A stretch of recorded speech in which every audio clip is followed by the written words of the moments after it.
You achieved a turnaround of Best Buy in 2012. The stock price went up. So what lessons do you think can be retained, and what are the new approaches for today's retail business? Michael, there was two phases in our journey. The first phase, which was the first 3 years, we called it Renew Bloom. And it was about fixing what was broken. The world actually needed Best Buy in the US because for customers, for certain of our purchases, it's actually helpful to be able to touch, feel, and see the product.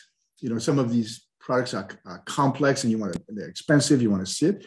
And also the vendors needed Best Buy because they needed a place where to showcase. The problems that Best Buy had at the time were all self-inflicted. Prices were too high. The online shopping experience was not good. Speed of shipping was too slow. The experience in the stores had deteriorated, and. So we fixed what was broken. We made sure our prices were competitive, and we gave the blue shirts the power to match Amazon prices. We invested in the online shopping experience because that's where the shopping journey starts for most customers. We invested in the supply chain. So today we ship same day and next day. We invested in the stores. Interestingly enough, we partnered with all of the world's foremost tech companies like Samsung and Apple and Sony and Lenovo and HP and even Amazon and Google to help them showcase their products in our stores. And then your role as a leader is to create energy. Sometimes we're too focused on coming up with the exact right answer. But in that case, creating energy was very important. In physics, we learned that energy is a finite quantity. So how do you create energy? By co-creating the plan, as opposed to telling people what to do. By getting going, starting to implement the plan, celebrating early wins. And if something is not working, maybe you and I worked on a project together. Oh, it didn't produce the desired results. We say it and we say, let's rework it. So it was a very human-centric approach. And then there was a second phase. Let's define what kind of company we want to become. And that's when we articulated our purpose as a company. We said we're not a retailer. We're a company that's there to enrich lives through technology by addressing key human needs. And so that's a big lesson in retail. Don't think of your company as either a brick and mortar retailer or an online retailer. Think about what needs you're trying to address in the world and why you are uniquely qualified to address these needs. Was there any change that impressed you in the cooperation between Best Buy and Amazon? Any conclusion from the management thinking? A key element of our strategy at Best Buy has been the partnership with key technology companies, from Apple to Amazon to Sony and so forth.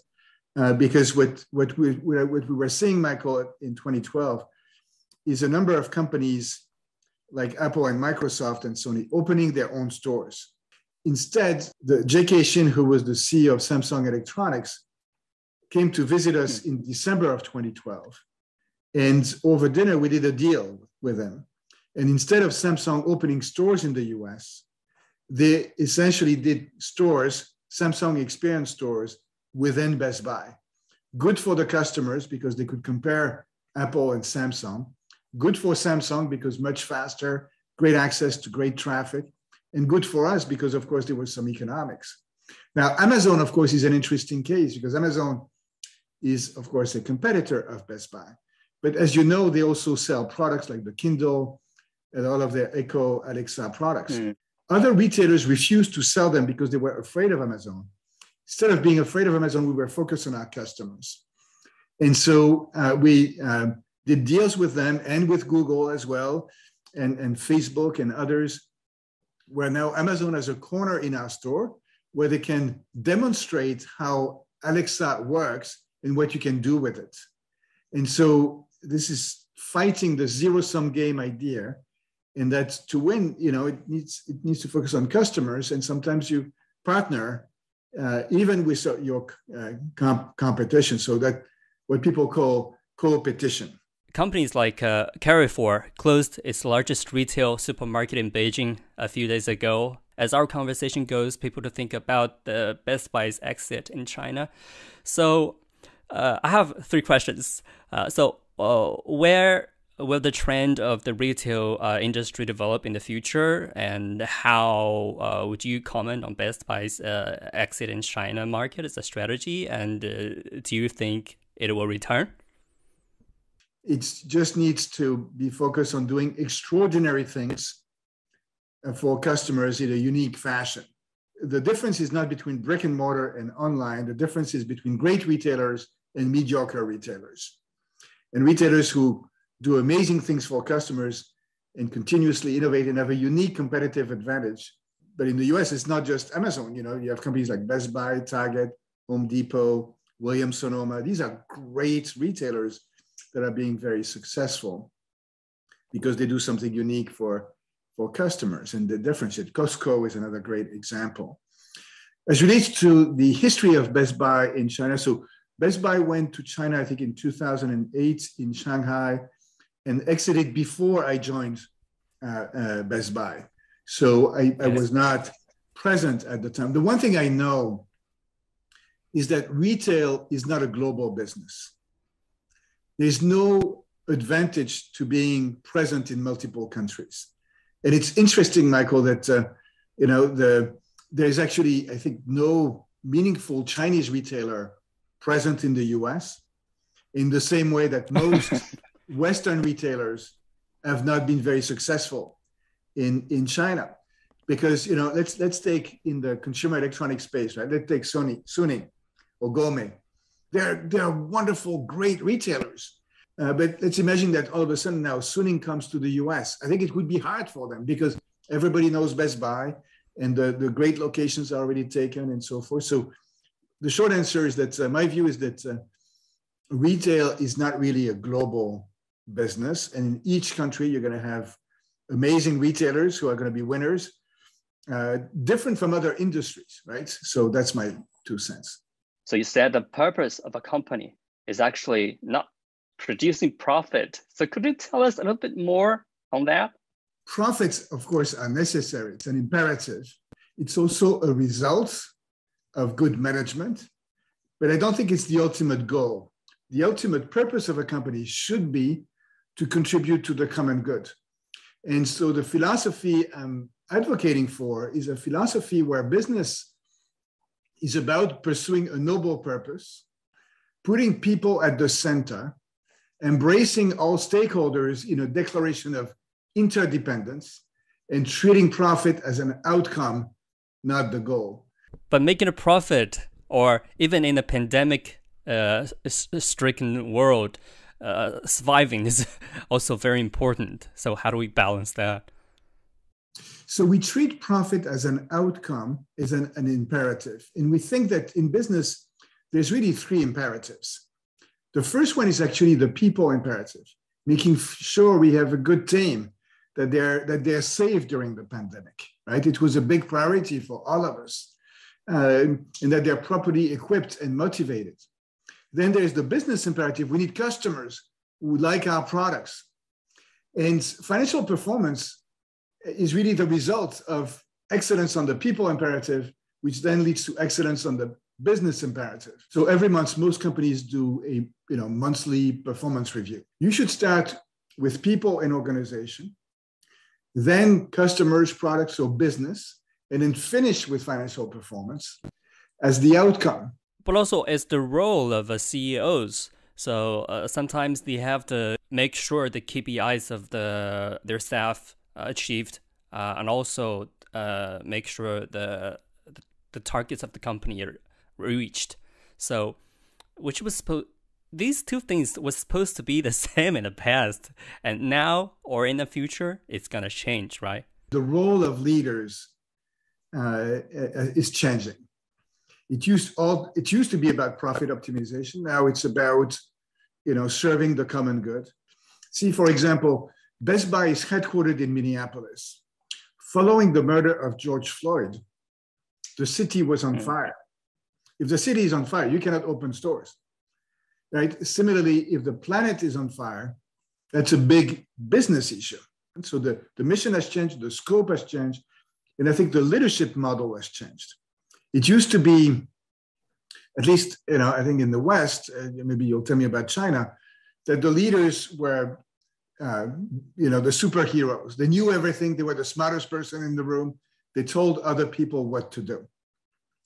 That doesn't work anymore. People don't want to follow a leader like this. Oh, and by the way, with the constant crisis that we're facing, the truth is that leaders don't know what to do, right? We have to invent how to deal with COVID. We have to invent how to deal with back to the office. We have to invent how to deal with geopolitical tensions. And so as leaders, we don't know, and we have to figure this out. So the real leaders today, they're very purposeful, they're authentic, they're humble. They are there to create an environment where others can be successful. It's a big shift. In today's business environment, there are sayings like generally entrepreneurs and businessmen should be established on doing something for good of the whole society. But generally in the past, the company has to be more responsible to the stakeholders. So how has that changed? In some ways, it's going back to the roots of capitalism. When Adam Smith articulated a lot of concepts, his first book was not about the wealth of nations, but his first book was about ethics. Mm-hmm. And so capitalism was born based on values. And I know that, China has a very, very long tradition of wisdom. The greater good of the community was important. I think we forgot that following Milton Friedman, this economist from the University of Chicago, who in 1970 argued that the only thing that mattered was shareholder value. I think he was wrong. Today, most leaders know that business needs to contribute to the common good, and I think it's very positive. And I know this from experience. At Best Buy, after we had, done the turnarounds, we focused on defining what kind of company do we want to become when we grow up. We are a company that's here to enrich lives through technology. We wanted to build an organization that employees would love, customers would love, vendors, community, and shareholders would love. It's much more inspiring. And then in addition, it expands the addressable market, right? Because if we think about ourselves just as a retailer, we sell hardware products either online or in stores. Some of the things we've done at Best Buy is to get, for example, in the healthcare space, helping aging seniors live in their home independently with the help of technology. And that's a service that's sold through insurance companies, right? We would not have gotten to this. So I think it's beneficial to the community and to business to focus on a noble purpose. The word ESG, or the idea of ESG, has been popular in the past few years, especially last year. How do you see the interaction between leadership and ESG? I think we have to realize that the expectations of the various stakeholders vis-a-vis companies have changed. And I think, to your point, it's not just in the West, China as well. I was reading a study about the Chinese consumer. Chinese consumers want to do business with companies that are ethical, that are respectful of their data, that are respectful of the environment. So employees are the same. They want to, we get to choose which company we want to work for. So employees, customers have expectations, society has expectations. ESG, the E is the environment. I think we all realize that we live on the same planet and we only have one planet. And, we need to take care of that planet. We need to make sure that we take care of society. So the role of leaders today is a bit more complicated than it used to be because, again, it used to be just about four walls and profits. Now we have to, we are expected to make a positive difference, in the lives of all of our stakeholders. And I think other than the COVID pandemic, there's another pandemic in the world. It's the pandemic of zero-sum games. the only way for me to be profitable is if I squeeze my employees or if I don't take care of the environment. That's crazy. Our responsibility as leaders is to find ways to simultaneously, serve all of our stakeholders, make sure our employees are happy, make sure our customers are happy, make sure that we take care of the environment. And the best companies today embed their ESG responsibilities in the core of their strategy. So as an example, I'm on the board of Ralph Lauren Corporation.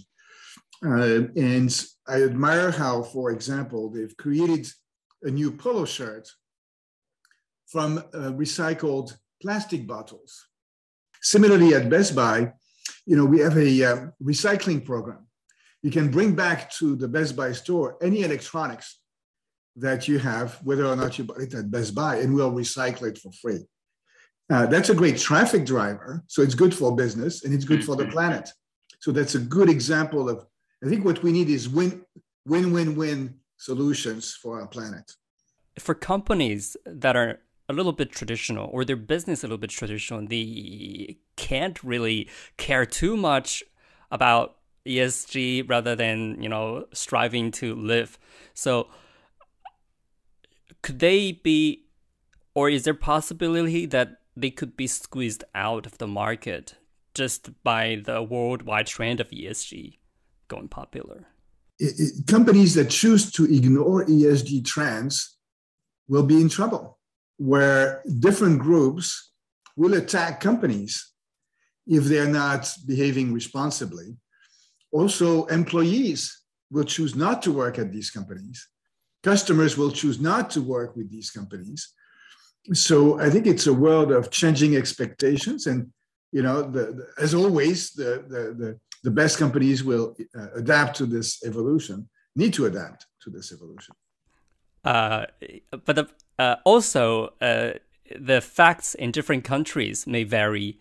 So the developing stages of different countries, like developing countries and developed countries, really varies. So some people, even in China, they are, some entrepreneurs, they're not sure about this. They worried about ESG as being a new, like carbon trap, things like. Anyway, they don't trust it. So how can entrepreneurs or business leaders in the world to make a point to let them know that they should really trust it or it's worthwhile to do that? Strategy will depend on the company, but if I was an entrepreneur today, I would embrace this idea, right, that my company should be about pursuing a noble purpose, that I take care of my employees, and I behave responsibly vis-a-vis all of my stakeholders. I have a choice. I can see, these societal issues or environmental issues as somebody else's problem, or something that's an impediment to my becoming rich, or I can see them as important trends that I need to embrace. And I think that the latter has a better chance to be successful, frankly. Okay, and as to the societal level, what changes will happen in the evolution of capitalism? So I mean a systemic point of view. I think that what we're seeing today in many countries around the world, income inequality is a real issue around the world. Sometimes racial inequality issues. is a big problem. Yes, racial issues in certain countries, or ethnic issues in certain countries, religious issues. There's tension, and business cannot thrive in a society that's fractured. And now governments, of course, can do their part, but sometimes in certain countries, governments have lost their credibility or their power, and increasingly there's an expectation that companies play a role in addressing societal issues. In the US, that was very clear, again, following the murder of George Floyd. Companies have realized that, of course, they had to do a better job, with addressing racial inequity issues. I think also in the US, the treatment of, the frontline workers in the last 30 years has not been as good as it should be. And so you've seen now a lot of retailers, for example, whether it's Best Buy, Walmart, Target, even Amazon, increase, starting wages and focus more on the, on these frontline jobs, both in their self-interest, because I think if they have happy employees, they're going to do better. But also, I think as a contribution to making sure that our societies don't implode. And so that's a big responsibility. I think that's a risk, and that's therefore a responsibility. Mm-hmm. And Mr. Jolly, also in your book, you talked a lot about people. We can clearly feel that. Yeah. So I noticed you have kept emphasizing the importance of self-motivation or working with the meaning in a company's transitional period. What if the staff only care about their pockets? So clearly, you need to take care of the pockets of the workers. I do believe that beyond a decent pay, most of us have other drivers in life. Oftentimes, it's our family, our friends, it's our community. I think that in the heart of every human being, there's a desire to do something good. And I think what we've learned is that the best motivation is intrinsic. It's coming from our heart. And I think that the best companies are companies where every employee feel that, what drives them, they can be themselves at work. They can fulfill what drives them in their work. And I think it's the CHRO of Microsoft said, make sure that Microsoft works for you. One of the key ingredients of the success of the turnaround, and it's been a very human-centric approach, where we've tried to create an environment where every one of the employees can find meaning at work. In the face of the road to recovery and the soaring inflation, as we talked just now, along with some black swan incidents, such as the Ukraine war, so the world is pretty not that really stable. So how do you think the retail sector has been coping? Well, I think, the retail sector has actually done quite well because we've had, a lot of liquidity in the economy. We live in a much more chaotic world. And so as leaders, we have to learn how to deal with these crises, which is that it shouldn't be just about responding to this crisis or that crisis, but develop a whole approach around crisis management with a clear view about our values and our principles. I think purpose and values and management principles are going to be very important because they provide stability and they help guide us in this very uncertain world. So that's where, again, companies that are very purpose-driven and have strong values will do better. The other thing we're learning is agility, right? During COVID, we've had to pivot very quickly, but I think all companies have learned that they could pivot much faster. So there was some good learnings as well from the crisis from that standpoint. Totally agree. But as managers, we see the economic ups and downs clearly in some countries. So as managers, we care about increasing profits and reducing costs. Sometimes we have to do the layoffs, but how should managers make this their management behavior more efficient or as possible in this downturn? Yes, so I think we can draw some lessons from the Best Buy turnaround here. Because back in 2012, Best Buy was supposed to die. And so these were harsh times. And the advice, Michael, I was getting from a lot of investors and analysts was cut. Hubert, you're going to have to close stores. You're going to have to lay off a lot of people. I looked, all of the stores, Michael, were profitable. So closing stores was not going to be a great strategy.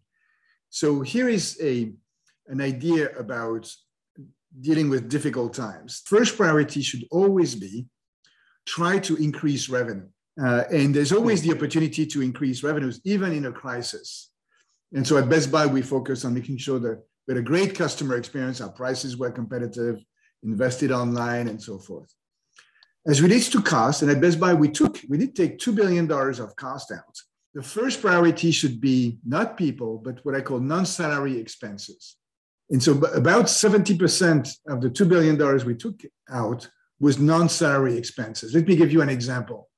So at Best Buy, we sell a lot of TVs, right? They're large, they're thin, so they break.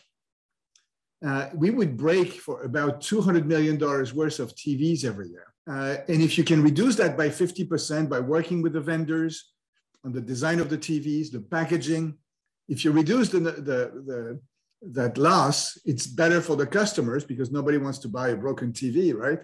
And it's good for the P&L. If revenue growth and the reduction of non-salary expenses is not enough, sometimes you have to reduce headcount, but you do it as a last resort. And oftentimes, by the way, there's good ways to deal with that part as well. So for example, at Best Buy, at some point we decided to close what we call the Best Buy Mobile standalone stores. These were small stores, but we told the staff, of course you can leave the company and we'll give you a severance package, but we'd like to take the time with you to help you find another job within the company. And so, and we worked with them to find another job within the company. So I think we have to stop thinking about layoffs as the main recipe. It's the last resort. Thank you. Today's world seems like it's being dominated by big techs, but their work culture, especially in China, is a little bit toxic. So how much difference do you see in the workplace culture between tech companies and retail companies? For me, it's not a question of big tech versus other companies. And by the way, retail companies now are becoming very much tech companies as well. It's about what leadership philosophy do you want to pursue? Microsoft's strategy is to address unmet, unarticulated customer needs, right? And that's what's been driving their growth. In tech companies worldwide, when they are expanding their business, they recruit a lot of people. And when they come across a tiny stumbles of problems, and they tend to have big layoffs. That's what's happening in tech companies in China right now. So what suggestions do you have for companies like that today? These employees who've been with us for 5 years, for 10 years, they have experience, right? And if we get rid of them in the bad times and then we recruit them in the good times, we lose that experience.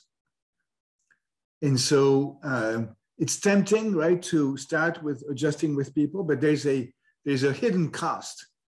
And so I think we have to be mindful of that, which is why I think about layoffs as the last resort. Since the COVID outbreak, hybrid working or work from home has been, as we're doing right now, widely introduced in companies worldwide, and some of them are determined to further adopt it. So how has that changed the management methodology so far, as from your point of view? So yes, COVID has been a huge change. Now the focus today is on this discussion of, hybrids or work from home or go back to the office. That's a discussion that focuses on places, which is interesting, but I think much more interesting. In the US, we talk about the Great Resignation. Yeah, a lot of people reassessing their lives and leaving companies. I think the key for companies is to not simply focus on places, but also the connection with their employees. And you can do it from home or from the office, but let's focus on your dreams. So I think it's we need new rules of engagement with our employees so as to get this fulfillment at work. It's not just about places. Thank you, Mr. Hubert Joly, Senior Lecturer at the Harvard Business School.